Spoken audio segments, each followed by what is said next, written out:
The glass in Diane Caldwell's hand was worth more than most people's weekly groceries.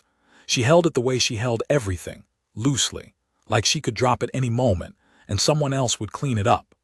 300 people moved through her estate that evening, dressed in colors that did not occur in nature, laughing at things that were not particularly funny, because that is what money teaches people to do. It teaches them to perform comfort so long that eventually they forget it is a performance. The Caldwell estate sat at the top of a hill in Scottsdale, Arizona, the kind of hill that existed not because of geography, but because someone had paid for it to exist. The house was large in the way that stopped feeling impressive and started feeling empty. 7 bedrooms, 4 reception rooms, a terrace that overlooked the valley like a throne overlooking a kingdom. Diane had grown up here. She had inherited it at 26 when her father passed, along with the oil company, the investment portfolio, and the particular way of speaking to people that her father had never bothered to hide and that she had never bothered to unlearn. The party had been going smoothly for 2 hours. The string quartet on the East Terrace was playing something European. The catering staff moved through the crowd with the practiced invisibility of people who had learned that being noticed was a problem. Diane moved through the same crowd the opposite way, drawing every eye, aware of every eye, feeding on it without showing that she was feeding. She was mid-sentence with Caroline Holt, a woman whose husband sat on the board of 2 banks and who therefore deserved Diane's full attention, when one of the serving staff caught her eye from across the room and gave a small, tight nod toward the terrace bar. Something was wrong. Diane did not excuse herself warmly. She simply turned and walked, and Caroline Holt understood, because Caroline Holt had been in enough rooms with enough powerful people to know that being mid-sentence was not protection from being left. Under the terrace bar, a copper pipe fitting had cracked. Not dramatically. There was no explosion, no flooding, but water was moving where water was not supposed to move, and it was threatening the marble flooring that Diane had paid $40,000 to import from a quarry in northern Italy. The bar manager, a thin young man named Patrick, was crouched with a towel pressed to the base of the cabinet, looking up at Diane with the expression of a man waiting to be told what to do. "Call Marcus," Diane said. Patrick nodded and reached for his phone. Marcus Webb had been the estate's handyman and maintenance contractor for 11 years. He arrived in under 20 minutes, which was fast, because he had been eating dinner at his kitchen table 4 miles away when the call came through. He was 51 years old, broad-shouldered, with hands that looked like they had been working since before the rest of him had fully caught up.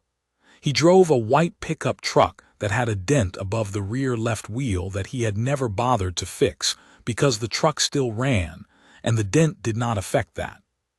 He came in through the service entrance, which was the entrance he always used, not because anyone had told him to, but because it was the most direct route to wherever something needed fixing, and Marcus Webb had long ago decided that the most direct route was always the right one. He assessed the pipe in about 4 seconds. He opened his toolbox, selected what he needed without looking, and went to work. This is when Diane came back.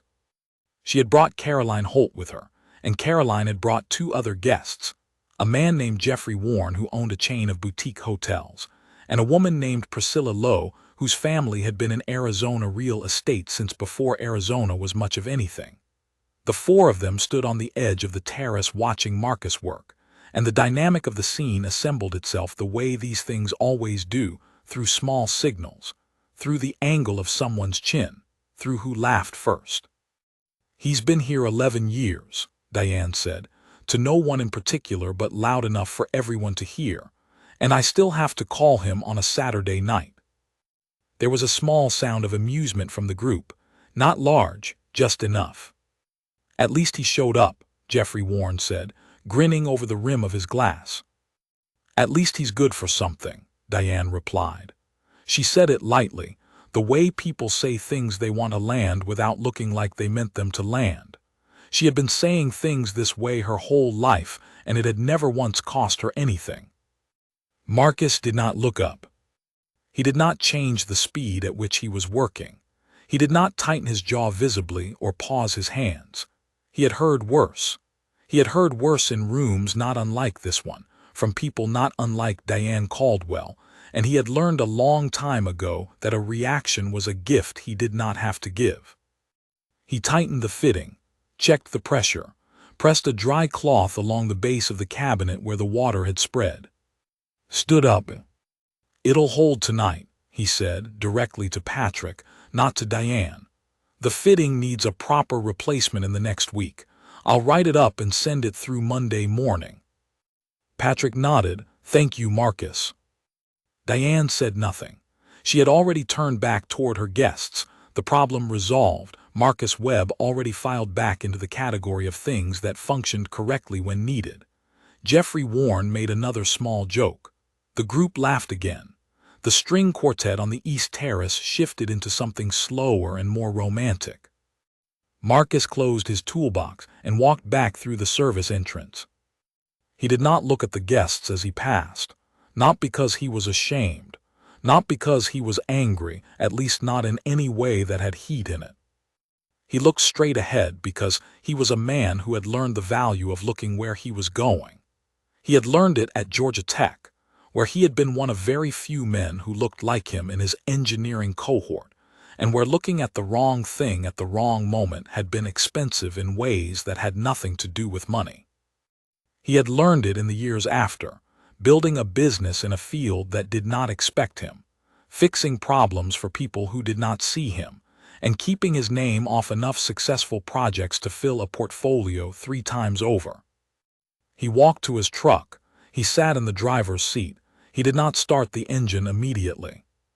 The night was warm, and the valley below the hill was lit up in the way that Scottsdale always was at night, all that light spreading out like something restless that could not hold its shape.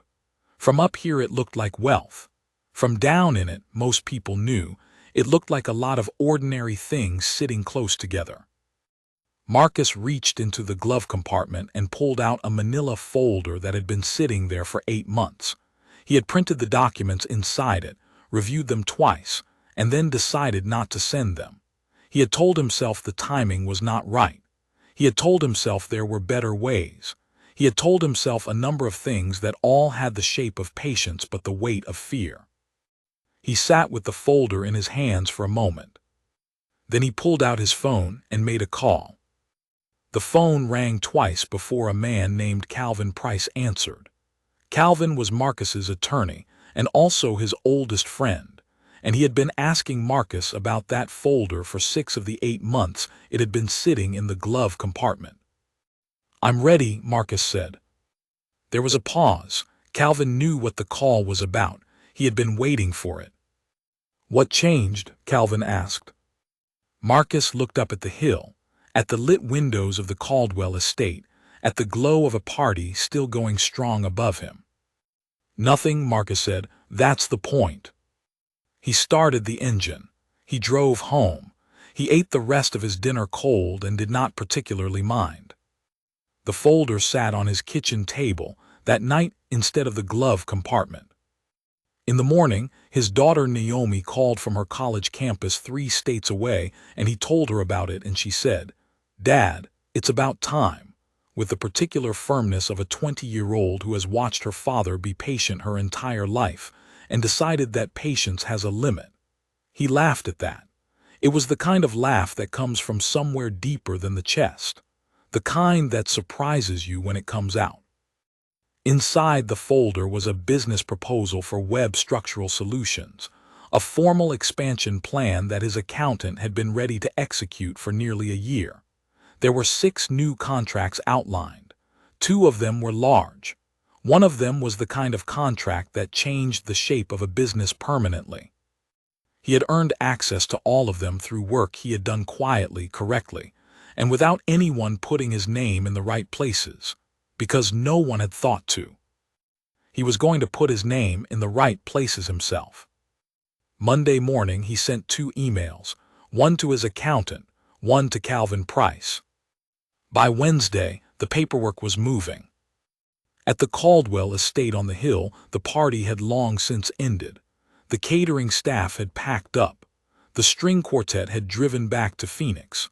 The marble on the terrace was dry and unmarked, as if nothing had cracked beneath it at all. Diane Caldwell slept late, the way she always did after a successful evening, and in the morning she told her assistant that the party had gone beautifully. She was not wrong. It had. It just had not gone the way she thought. Calvin Price's office was on the fourth floor of a building in downtown Phoenix that had no particular charm but very good light in the mornings, which Calvin had decided years ago was more important than charm.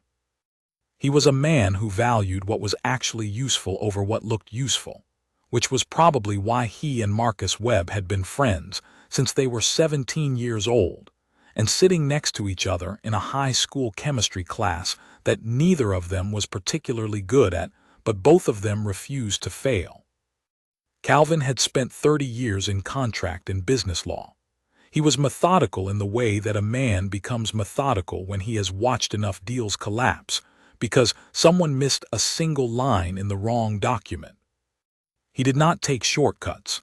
He did not cut corners.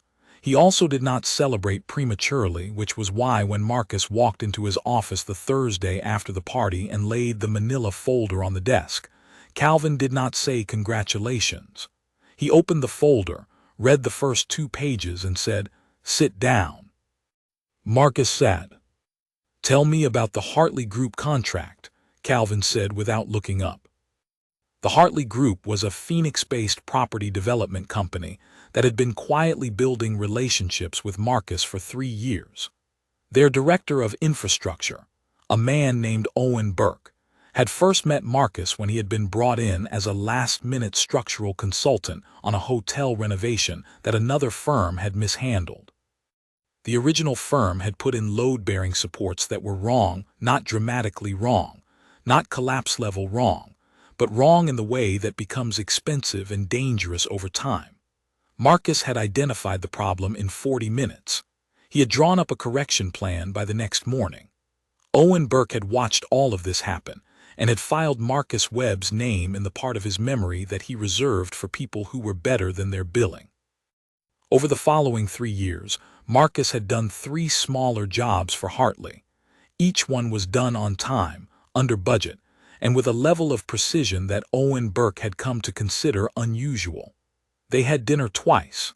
They talked the way men talk when they are measuring each other for something larger than the current conversation. The conversation in the folder was the something larger. The Hartley Group was developing a new mixed-use property complex on the north edge of Scottsdale, retail, residential, and commercial space, 4 buildings, significant square footage, a 2-year timeline. They needed a structural consulting firm to work alongside their architecture team from the ground phase through completion. Owen Burke had brought Marcus's name to the Hartley Group board 6 months ago as a recommendation. The board had looked at Marcus's work history, his credentials, his licensing, and his record, and had asked one question that Owen reported back to Marcus with some embarrassment. They wanted to know if he had a formal company structure. He had one. He had always had one. Webb Structural Solutions had been formally incorporated for 9 years. It had 6 employees, all of them licensed, all of them experienced. It had a clean financial record and 0 outstanding legal issues. Owen had passed this information back to the board. There had been a pause in the process, a pause that Owen described as administrative and that Marcus understood to be something different. Marcus had not said so. He had waited. He had waited 8 months. The party at the Caldwell estate had not changed anything logically. No fact had shifted.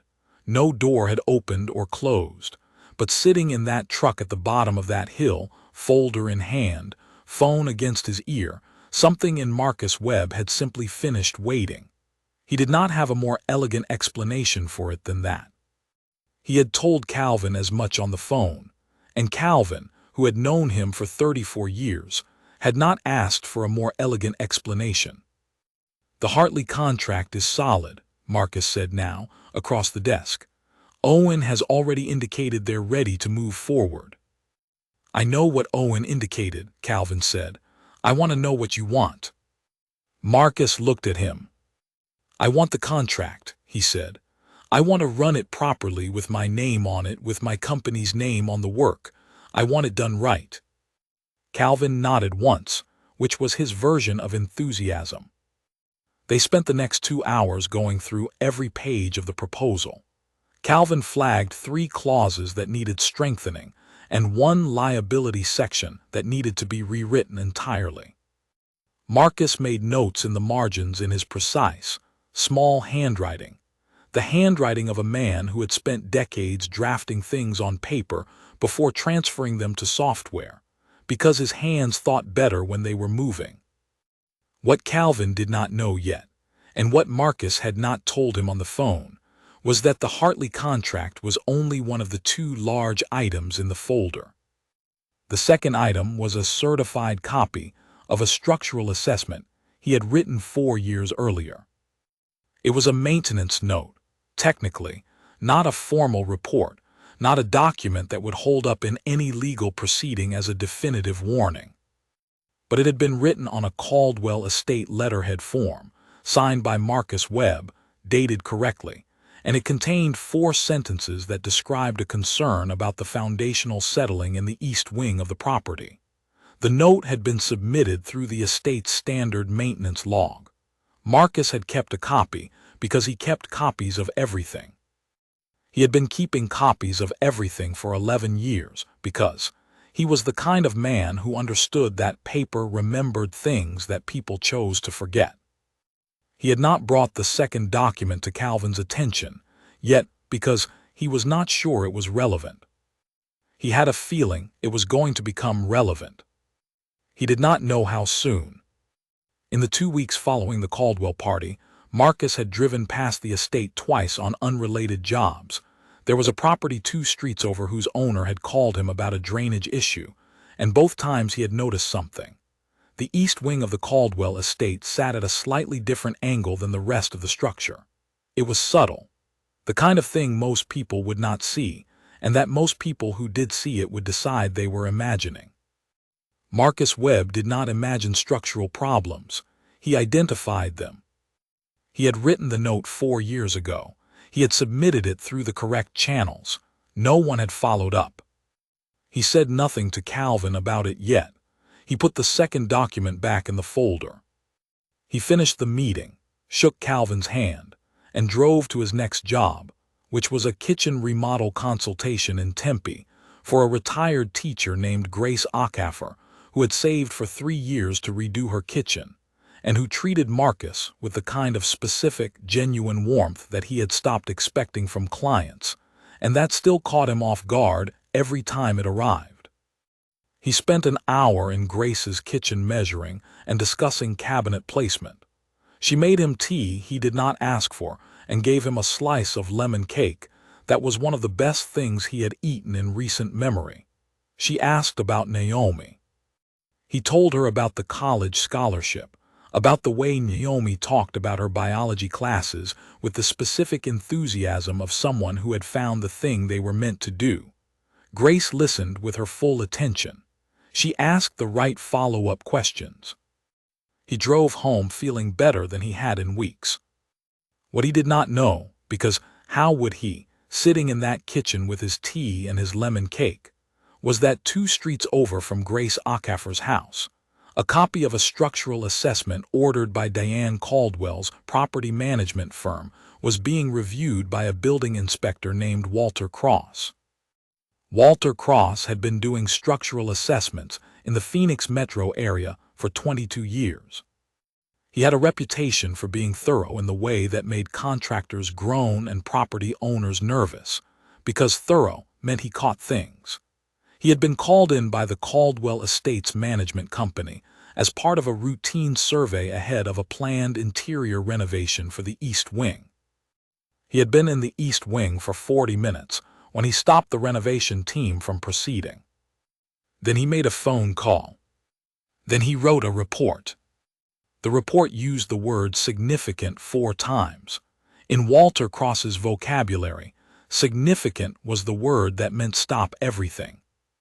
The estate's property manager, a brisk woman named Helen Doyle, received the report on a Tuesday afternoon and read it at her desk with the specific stillness of someone absorbing information that is going to be expensive. She called Diane Caldwell immediately. Diane was in a lunch meeting in Old Town Scottsdale when the call came through. She let it go to voicemail. She called back 40 minutes later, standing outside the restaurant in the afternoon heat, and Helen read her the relevant portions of Walter Cross's report without softening them, because Helen Doyle had been in property management for 15 years, and she had learned that softening these conversations only led to longer and more painful conversations later. There was a silence on the line after Helen finished reading. "How much?" Diane said. Helen gave her the number. It was not a small number. It had more digits than Diane had been prepared for, which was saying something, because Diane Caldwell was prepared for large numbers. "Get someone in," Diane said. "Get the best someone you can find in the next week." Helen did not say that she had already tried. She said it now. She had called 3 firms that afternoon before calling Diane. The first had a 6-week minimum wait. The second had the timeline available but not the specific expertise for the type of foundational issue Walter Cross had described. The third, a large firm based in Tempe, had been blunt about it. This kind of remediation on an active residential property with the complexity of the Caldwell estate's original build required someone who already knew the building. Starting from scratch on a tight timeline was not something they were willing to stake their name on. "Someone who already knows the building," Diane repeated slowly. Helen said nothing. She let the phrase sit. There was another silence. Then Diane said a name she had not thought about since the night she had stood on her terrace with a glass of something imported, and said, out loud in front of people, that at least he was good for something. "Marcus Webb," Diane said. Helen confirmed that yes, that had been her next thought. There was a longer silence this time. "Fine," Diane said, "get his number." Helen did not tell her that she already had it. She had had it for 11 years. It was in the estate's maintenance records, which she had pulled up the moment Walter Cross had said the word significant for the first time. She called Marcus that evening. He answered on the second ring. Marcus Webb was in the middle of rereading the Hartley Group proposal when Helen Doyle called. He had been through it 3 times now, and each time he read it, he felt the same thing, a steadiness in his chest that had nothing to do with excitement and everything to do with recognition. This was the work he had always been capable of. This was the thing that had always been there, waiting behind 11 years of copper pipe fittings and tile, grout, and Saturday night emergency calls. He set the proposal on his desk and answered the phone. Helen Doyle he had spoken to perhaps 20 times over 11 years, always about maintenance issues, always in her brisk professional way. She was not unkind. She was not warm either. She was efficient in the way of someone who had too many responsibilities and had made peace with the fact that warmth was a luxury her schedule could not afford. "Marcus," she said, "this is Helen from the Caldwell estate. I need to speak with you about something." "Go ahead," he said. She explained the assessment. She explained what Walter Cross had found. She explained the timeline and the failed attempts to find another firm. She explained it all cleanly and without decoration, which Marcus appreciated. When she finished, there was a pause. "I wrote a maintenance note about that wing 4 years ago," Marcus said. There was a silence on the other end that told him Helen Doyle had already found this note, and was not particularly comfortable with the conversation that followed from it. "I'm aware," she said. "The note was not escalated the way it should have been. I take responsibility for that." Marcus did not respond to this. He was quiet for a moment. He thought about the folder on his desk. He thought about the Hartley contract in Calvin Price's office and his daughter's voice saying it's about time. He thought about Grace Acker's kitchen and the lemon cake, and the way it felt to be asked real questions by someone who actually wanted the answers. He thought about the truck at the bottom of the hill. "I'll need to do my own assessment before I agree to anything," he said. "I won't commit to a scope without seeing it myself." "Of course," Helen said. "And I'll need to discuss any agreement through my attorney." Another brief silence. This was not how the Caldwell estate handled its contractors. This had never been necessary before. Marcus heard the slight adjustment in Helen's breathing that meant she was processing a new configuration of the situation. "Understood," she said. They arranged for Marcus to come out the following morning. He set the phone down. He sat with it for a moment, then he picked it back up and called Calvin. Calvin answered on the first ring, which meant he had been half expecting the call. "You're going to want to hear this," Marcus said. Calvin listened. There was no pause after Marcus finished. There was no preliminary legal caution or professional hesitation. "I told you," Calvin said. "You told me nothing," Marcus said. "I implied," Calvin said, strongly. Marcus almost smiled. "I'll need you available tomorrow afternoon, after I do the walkthrough." "I'll be here," Calvin said. "Marcus." "Yeah." "Let them come to you, don't go to them." "I'm going to their house tomorrow morning." "You know what I mean," Calvin said. Marcus did know. He knew exactly what Calvin meant. Let them need you more than you need them. Let the value of what you know speak before you do. Let the work lead. He had been letting the work lead his entire life. He was not planning to stop now. The next morning he drove to the Caldwell estate, not through the service entrance. He pulled up to the front gate, gave his name, and waited. The gate opened. He drove up the long driveway and parked in the main courtyard, in the space that guests used, and he walked to the front door and knocked. A member of the household staff opened it and led him through the main foyer, a space he had passed through perhaps 3 times in 11 years, always en route to somewhere else, always with tools in his hands. This time his hands were empty. He carried only a small notebook and a measuring tool clipped to his belt. Helen Doyle met him in the hallway outside the East Wing. They shook hands. She led him through the area. Marcus moved slowly. He pressed his hand to walls. He crouched and looked at floor joints. He checked 3 corner angles with his level. He stood still in the center of the main East Wing room for almost a full minute, doing nothing visible, which Helen watched with some uncertainty because she was not sure what he was doing but had the instinct not to interrupt it. What he was doing was thinking. He was running the numbers in his head that he had run 4 years ago and comparing them to what he could see now. The difference was not good. He made notes in his small notebook, 14 lines. He did not share them. They walked back to the main house. Helen offered him coffee. He accepted because it was a long morning and the coffee was good. They sat in a side room that functioned as the estate's administrative office. Helen had a copy of Walter Cross's report ready. Marcus read it. He did not hurry. He asked 2 questions, both specific, both about measurements on page 6. Then he closed the report and handed it back. "It's accurate," he said. "The severity assessment is slightly conservative, but the core finding is correct. The East Wing needs immediate remediation before any renovation work proceeds." If the renovation team had continued without addressing this, you would have been looking at a much more serious problem within 18 to 24 months. Helen absorbed this. "Can you fix it?" Marcus looked at her steadily. "I can, my firm can." "What's the timeline?" "I'll have a full proposal to you by Friday. I'm not giving you a number before I've worked through the full scope. I won't do that to you, and I won't do it to myself." Helen nodded. She respected this.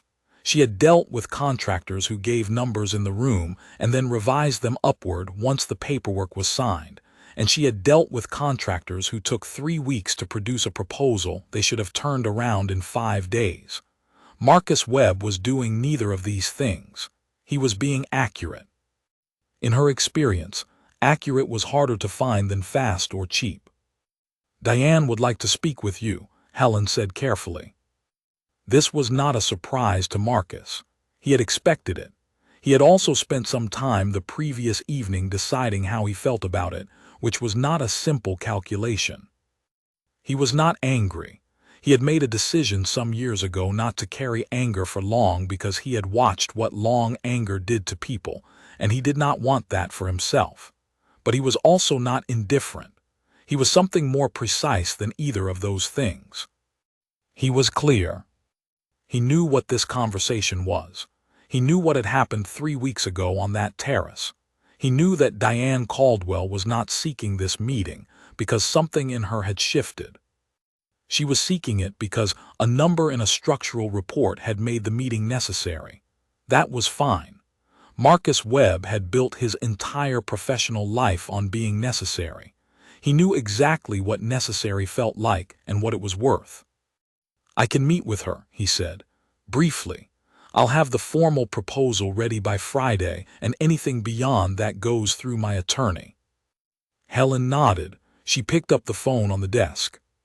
3 minutes later, Diane Caldwell walked into the room. She looked the way she always looked, composed, deliberate, dressed in something that communicated effort without appearing to have made it. She looked exactly the same as she had on the terrace 3 weeks ago with the glass in her hand.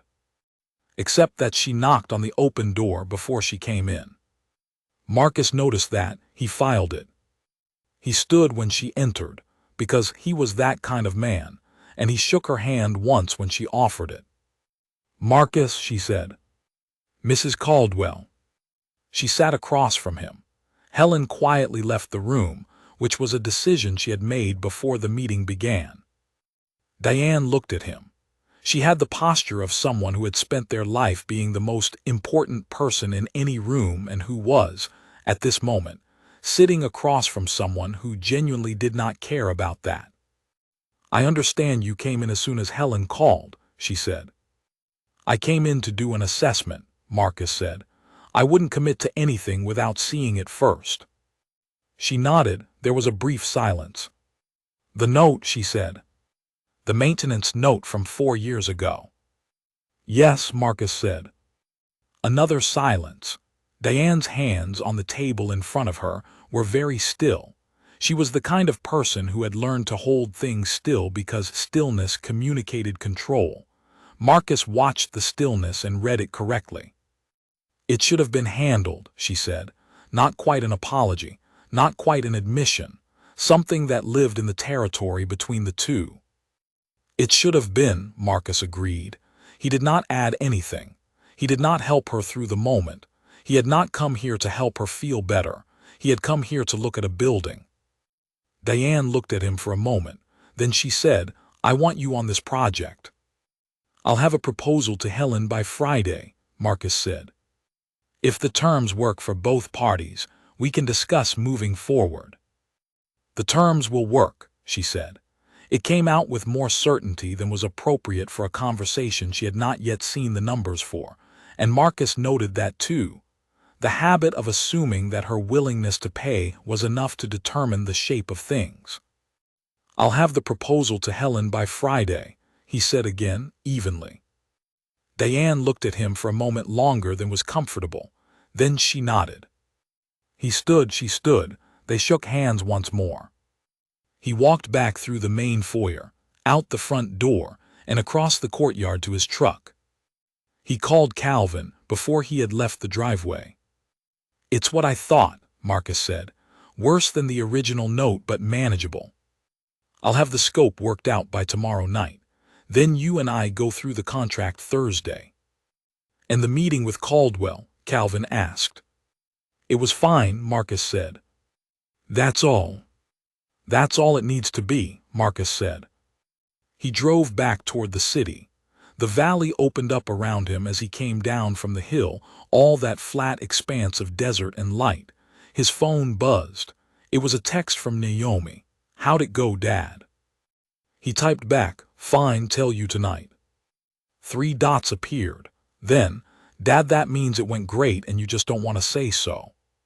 He smiled at that. He set the phone on the passenger seat. He drove.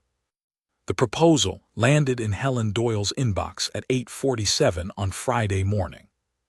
It was 22 pages long, with a detailed scope breakdown, a phased timeline, a materials list, and a fee structure that was neither punishing nor unreasonably low. Marcus had priced it correctly, which meant he had priced it the way he priced every job, based on what the work was actually worth, not based on what the situation might allow him to get away with.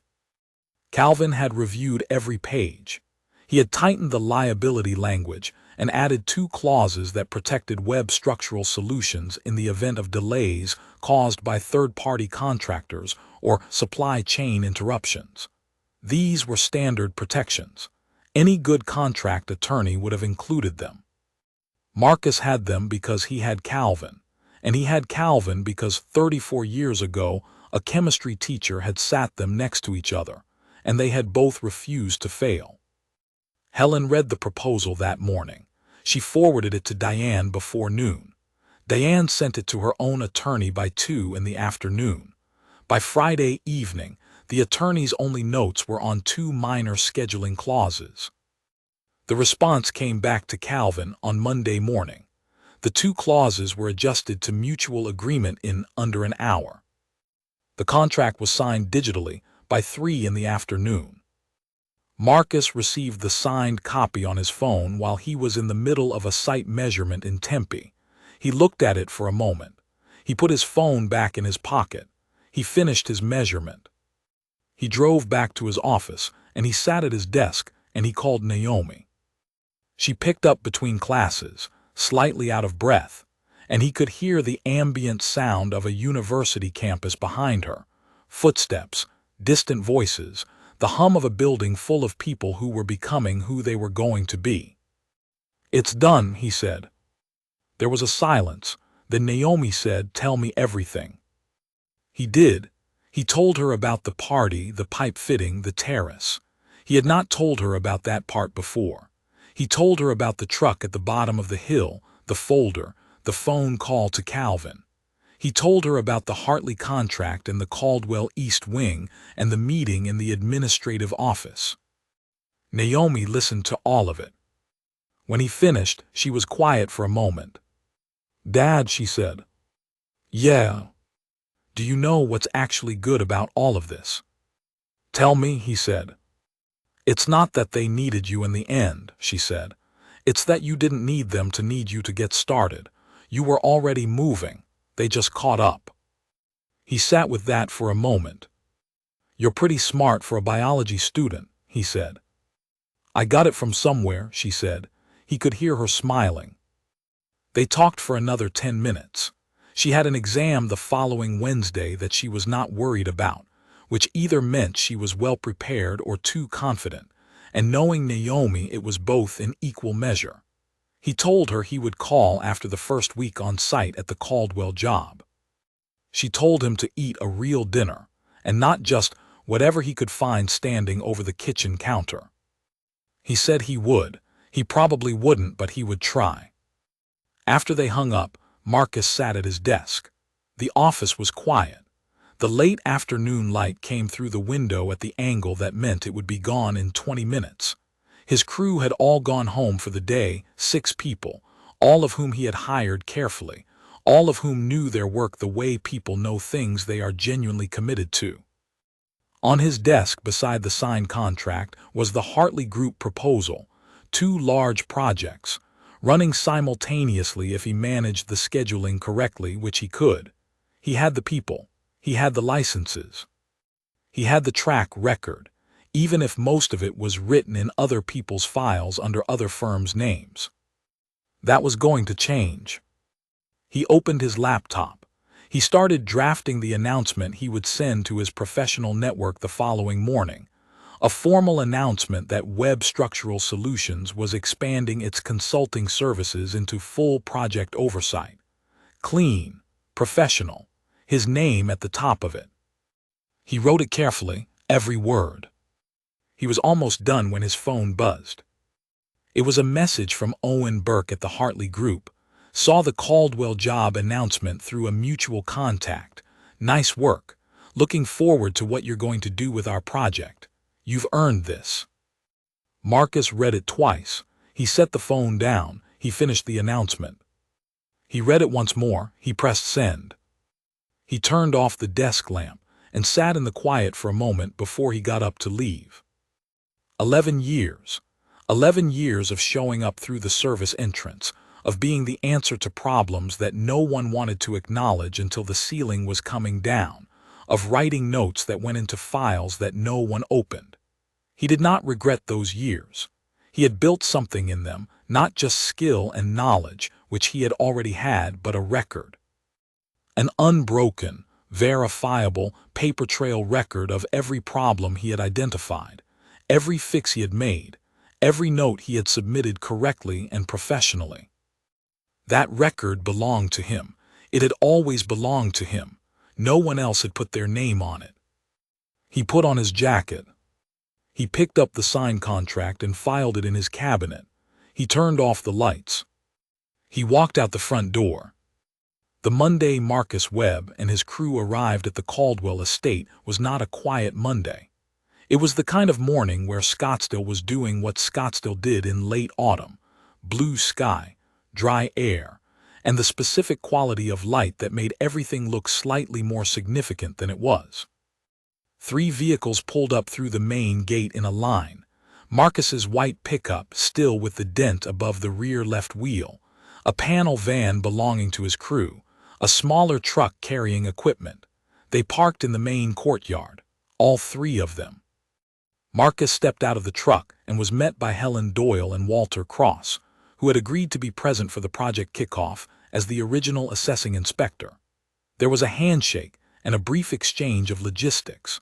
Marcus's site supervisor, a methodical man named Gerald Shaw who had been working alongside Marcus for 6 years, and who communicated primarily through clipboard and raised eyebrows, began coordinating the equipment unload. Diane Caldwell appeared at the top of the front steps, just as the first equipment was being moved. She was dressed to go out somewhere else, somewhere she had planned to be this morning. She had not, Marcus thought, planned to be here for this particular moment, but she had come out anyway. She walked down the steps. She crossed the courtyard. Marcus met her halfway, which he did not have to do, and which she registered. "Good morning," she said. "Good morning," he said. She looked at the vehicles in her courtyard. She looked at the crew.